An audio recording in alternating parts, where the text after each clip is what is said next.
You ask Tiger to solve. This deals with linear equations with one unknown. The final result is x equals -12. Let's solve it step by step. Swap sides. Group all constants on the right side of the equation. Add 50 to both sides. Simplify the arithmetic.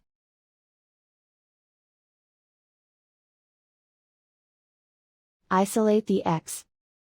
Divide both sides by 4. Simplify the fraction. Find the greatest common factor of the numerator and denominator.